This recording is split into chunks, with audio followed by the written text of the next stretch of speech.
Bonsoir et bienvenue dans ce journal. Le président de la République, Idriss Déby Itno, est arrivé ce matin au Caire.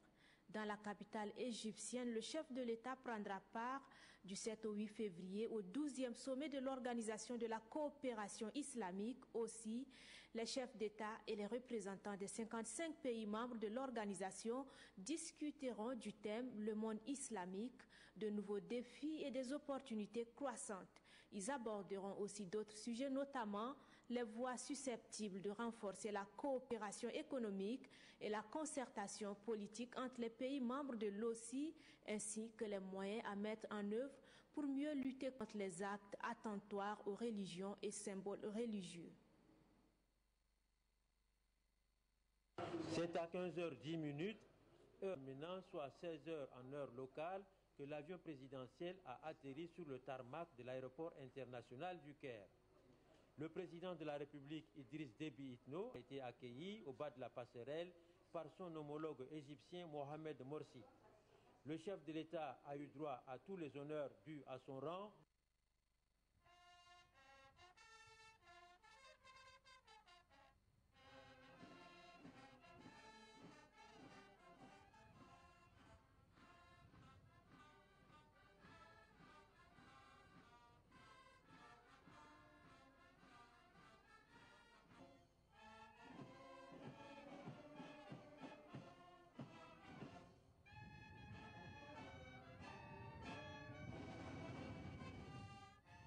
Le sommet de l'OCI va se pencher, entre autres, sur les conflits dans le monde islamique, notamment la situation en Syrie, en Palestine, au Mali, en Afghanistan et en Somalie. Le chef de l'État a eu droit à tous les honneurs dus à son rang avant de saluer les officiels égyptiens, parmi lesquels le personnel de l'ambassade du Tchad au Caire.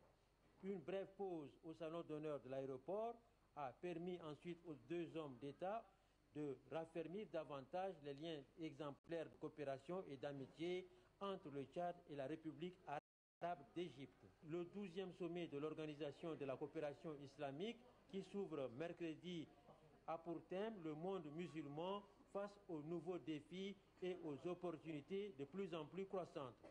Le sommet de l'OCI va se pencher, entre autres, sur les conflits dans le monde islamique, notamment la situation en Syrie, en Palestine, au Mali, en Afghanistan et en Somalie. Outre les questions politiques, les participants à ce sommet débattront des questions d'ordre économique, social, mais aussi culturel, visant à réduire la pauvreté dans le monde arabe et à accélérer le développement dans les pays membres de l'OCI. Très attendu à l'issue de ce sommet du Caire, la désignation du nouveau secrétaire général de l'OCI. Un reportage signé Mahamat Ngartomia. Dans le souci de léguer un Tchad émergent aux générations futures, le chef de l'État Idriss Déby Itno ne cesse de multiplier les réalisations dans le domaine des infrastructures. Le président de la République a inauguré ces derniers jours plusieurs axes bitumés et lancé les travaux de construction des routes à travers le pays. Rosalie Andigué revient sur l'apport de toutes ces réalisations. Suivez. Le bien-être du peuple tchadien a toujours été au cœur des préoccupations du président de la République Idriss Déby Itno. En témoignent les actions menées par celui-ci depuis son arrivée au pouvoir en 1990. Les plans d'action définis dans le domaine des infrastructures et du transport sont d'une importance capitale pour le décollage du pays. Idriss Déby Itno, en tenant la promesse faite aux populations lors de la campagne présidentielle 2011, a jugé nécessaire et indispensable d'intervenir et de façon urgente pour moderniser le réseau routier. Tenez, du 20 décembre 2012 au 4 février 2013, le chef de l'État a lancé les travaux de plus de 1500 km de routes bitumées dans 8 régions du pays. Il s'agit des axes Biltinabé frontière Soudan, long de plus de 400 km, Massakori-Moussoro, Massakori-Bol-Baga sous la frontière Niger et de la bretelle Gouri-Mando-Mao, long de 625 km. L'axe Sar-Kiabé, 102 km, plus 75 km de pistes rurales, Sar, Sido, frontière centrafricaine, Guelendeng, Guéré, Sar, ou encore Koumra Moïsala, 75 km, plus 10 km de voirie urbaine. Le dernier axe dont le premier coup de pioche a lieu ce lundi est celui de Kelo-Pala-Léré, frontière Cameroun, long de 285 km. Le montant total de toutes ces réalisations s'élève à plus de 450 milliards de nos francs. La plus grande partie des travaux sera financée sur fonds propres de l'État. En plus de ces réalisations en cours, 500 km de routes bitumées viennent d'être inaugurées par le chef de l'État. Ce sont l'axe Sar-Koumra, le pont de Libongo reliant Kiabé à Sar et l'aérodrome de Koumra-Massa. Plus de 72 milliards ont été injectés à cet effet. Avec ces réalisations, c'est presque toutes les régions du pays qui sont prises en compte et désormais désenclavées et le Tchad ouvert à l'extérieur. Ce qui permettra d'améliorer de manière durable l'accessibilité des populations au marché et aux services socio-économiques. L'aménagement des pistes rurales pour faciliter leur connexion au réseau régional ou encore l'évacuation des marchandises dans les grandes villes et sur les marchés internationaux figurent également dans ce vaste projet d'aménagement des infrastructures routières. Toutes ces réalisations participent de la vision du chef de l'État à densifier le réseau bitumé et les voies de désenclavement pour améliorer de manière durable les conditions de vie des Tchadiens. Et puis, à la primature, le chef du gouvernement, Joseph Djimrangar Dadnadi, a accordé une audience cet après-midi à une délégation de la Banque des États de l'Afrique centrale, BAC. La délégation est conduite par le vice-gouverneur de la BAC, Tahir Hamid. Ramat Taye Hassan revient sur le point. Cette délégation est venue rendre compte au Premier ministre Joseph Djimrangar Dadnadi d'une mission effectuée par le comité mixte BAC, Banque de France et le Trésor français sur les rapatriements des avoirs en devises des États membres de la Banque des États de l'Afrique centrale. Au cours de cette audience, le Premier ministre et la délégation de la Banque des États de l'Afrique centrale BAC, celle de la France et le Trésor français ont évoqué la situation macroéconomique dans la sous-région et notamment au Tchad. Le vice-gouverneur de la BAC, Tahir Hamid Ngilin, a saisi également cette opportunité pour féliciter le Premier ministre Joseph Djimrangar Dadnadi pour sa nomination à la tête du gouvernement. Au sortir de l'audience, Tahir Hamid Ngilin a déclaré à la presse que la croissance et la situation financière dans les États membres de la BAC sont bonnes. Nous avons apprécié l'évolution très favorable des agrégats monétaires et surtout de la bonne tenue de l'économie. Compte tenu de l'importance du dossier, le vice-gouverneur de la BAC a été accompagné à la primature du ministre des Finances et du Budget, Ataïb Doutoum. Dans la matinée, le Premier ministre Joseph Djimrangar Dadnadi, en compagnie de quelques membres du gouvernement et des hauts gradés de l'armée, s'est aussi rendu au domicile d'un soldat du contingent tchadien déployé au Mali, décédé de suite d'une courte maladie. Il s'appelle Moubarak Youssouf Hamid. La patrie, par la voix des hautes autorités, lui rend hommage et présente ses condoléances à la famille. Assira Nambatinga. Le contingent tchadien déployé au Mali dans le cadre de la MISMA, Mission internationale de soutien au Mali, a perdu un de ses éléments. Il s'agit du lieutenant Moubarak Youssouf Hamid, décédé de suite d'une courte maladie. Ayant appris cette triste nouvelle, le président de la République, chef suprême des armées, dont l'agenda est chargé, a dépêché le Premier ministre Joseph Djimrangar Dadnadi présenter ses condoléances à la famille de l'illustre disparu. Votre fils est mort loin de la patrie, pour une cause juste. La patrie lui sera reconnaissante à jamais.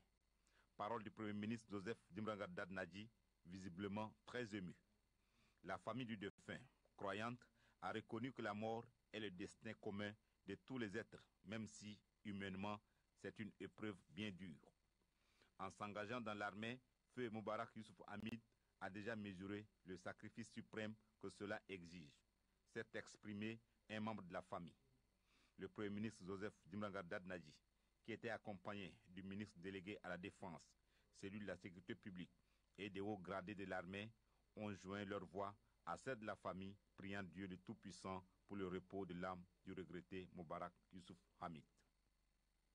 Le 30 janvier dernier, les forces tchadiennes d'intervention au Mali ont participé à la libération de Kidal, l'avant-dernier bastion avant Thessalite. Une équipe de la télévision a suivi pour nous le processus du débarquement sur Kidal. Un reportage signé Amat Makaila. Mercredi 30 janvier, c'est le début de l'après-midi extraordinaire pour les soldats tchadiens déployés au Mali. En poste avancé sur le dispositif des forces coalisées, les forces armées tchadiennes d'intervention au Mali doivent prendre probablement la décision la plus délicate de leur mission d'intervention au Nord Mali. Les hommes du général Omar Bekino préparent le raid sur Kidal, le dernier verrou des terroristes qui écume le Nord Mali. La décision à prendre est complexe et difficile et comporte plusieurs inconnus. Il faut pourtant décider et la décision est finalement prise en début de soirée. Les forces spéciales, qui sont une composante des forces armées tchadiennes, doivent sauter sur Kidal. La voie terrestre paraissant périlleuse avec la présence probable des mines, alors que tous les ouvrages de franchissement ont été dynamités par les extrémistes. Et les soldats tchadiens sont sur un territoire qu'ils découvrent pour la première fois. Le général commandant les troupes, le Comforce comme on l'appelle, a décidé et il ne reste plus que l'exécution. Nous, journalistes, avions également des appréhensions. L'opération nous paraissait périlleuse. L'avion pourrait se faire abattre puisque les extrémistes avaient abattu un hélicoptère Puma de l'armée française tout au début de l'opération, d'où les inquiétudes de nos confrères de la presse française. C'est quoi votre mission maintenant, commandant, à partir d'ici? À partir d'ici, on va descendre dans quelques minutes à Kidal. Et à partir de Kidal, on va planifier la mission à venir. A priori, c'est pour sécuriser la ville. La ville et les environs est déjà sécurisée par l'armée tchadienne. Quel est l'objectif de votre groupement? L'objectif principal est de nettoyer tous ces terroristes. Mais à partir de Kidal, il y a l'état-major qui est déjà sur place. À partir de là-bas, ils vont décider. Début de l'opération hélioportée du dispositif des forces spéciales tchadiennes, les hommes du commandant Abdelaziz doivent sauter sur Kidal avant la tombée de la nuit et nous avec. Toute la zone est ceinturée par un massif montagneux et derrière chaque grotte peut se cacher un tireur de missiles air-sol. Et pour avoir le cœur net, j'interroge au vol le commandant Mustapha. Il n'y aura pas trop de problèmes. Nous avons des documentations aéronautiques. Nous avons pris toutes les données de la piste. Et donc cela nous permettra de nous poser sans problème. Mais pour nous civils, c'est quand même une mission difficile. Non, il n'y aura pas de problème. On a nos éléments qui sont déjà sur place. Ils nous ont rassuré que la sécurité est à 100%. Il n'y a pas de problème. Ils sont déjà au-delà même de Kidal. Donc il n'y a pas de problème. D'accord. Après 1h45, les débarquements commencent sur et tout autour de l'aéroport de Kidal. Cette opération se fait en accord avec les forces spéciales françaises. Des forces spéciales assez discrètes. Notre caméra apparemment est indésirable, ils n'en veulent pas. Et c'est sans doute pour des raisons de sécurité évidentes. Nous sommes en zone d'opération et la moindre maladresse pourrait s'avérer fatale. Kidal, où nous sommes arrivés, nous sommes accueillis sur ce qui tient lieu de piste d'atterrissage par les forces spéciales tchadiennes et françaises qui assurent la sécurité ici à Kidal. C'est avec ce reportage signé Amat Makaila que prend fin nos dernières actualités sur Télé Tchad. Rendez-vous est pris pour demain pour une nouvelle édition. Bonsoir.